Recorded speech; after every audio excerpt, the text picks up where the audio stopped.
નમસ્કાર, જય માતાજી. હું છું તમારો સંજોબા અને ફરીવાર સ્વાગત કરું છું મારી YouTube channel the Sanjoba Shiv channel ઉપર. તો મિત્રો, આજે મિત્રતાની દ્રષ્ટિએ વપરાતા બે શબ્દો કે સંબંધની અંદર વપરાતા બે શબ્દોના તફાવત હું તમને સમજાવીશ. અને ખાસ કરીને મિત્રતા માટે તો મિત્રતામાં વપરાતો તું અને તમે શબ્દ એ શેની વ્યાખ્યા આપે છે, શેનો સંદેશ આપે છે, એ તમે આપણા માનનીય પ્રધાનમંત્રી નરેન્દ્રભાઈ મોદીની એક નાનકડી ઘટનાથી તમે સમજજો.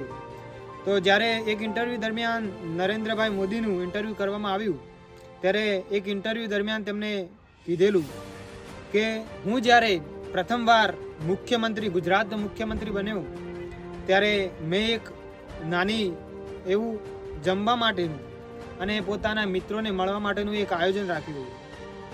ત્યારે મારા સાથે જેને અભ્યાસ કર્યો હતો, જે મિત્રો સાથે હું ભણ્યો હતો, તે મિત્રોને મેં મુખ્યમંત્રી બન્યા બાદ મેં મારી જોડે બોલાવ્યા હતા અને એક જમવાનું સરસ રીતે એક આયોજન કર્યું હતું. ત્યારે એ સભામાં કોઈ એવો વ્યક્તિ ન હતો કે જેને મારા બાળપણના જ મિત્રો હતા. સાહેબે કીધેલું કે મારા બાળપણના જ મિત્રો હતા, કે એવો કોઈ મારો મિત્ર ન હતો જેને મને તું શું કરે છે નરેન્દ્ર, તું કેમ આમ કરે છે નરેન્દ્ર, કે તું કહીને મને વાત કરી હોય. જ્યારે એ લોકો મારી જોડે આવ્યા ત્યારે મને એવું લાગ્યું કે મને જૂનો મિત્ર તરીકે ઓછો પણ મુખ્યમંત્રી તરીકે વધારે માન આપી રહ્યા છે. તમે કરીને મને બોલાવતા હતા. ત્યારે એમને એમ કીધું કે મિત્રતામાં તું શબ્દ પણ હોવો જરૂરી છે. તું શબ્દ કોણ વાપરી શકે?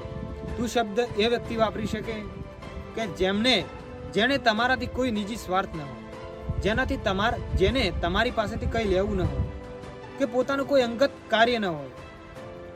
તમે કહેવાવાળા દુનિયામાં ઘણા છે, અને એ લોકો એવા છે કે જેમને અંગત સ્વાર્થ હોય, તમારાથી કોઈ કામ ઘટાડવું હોય.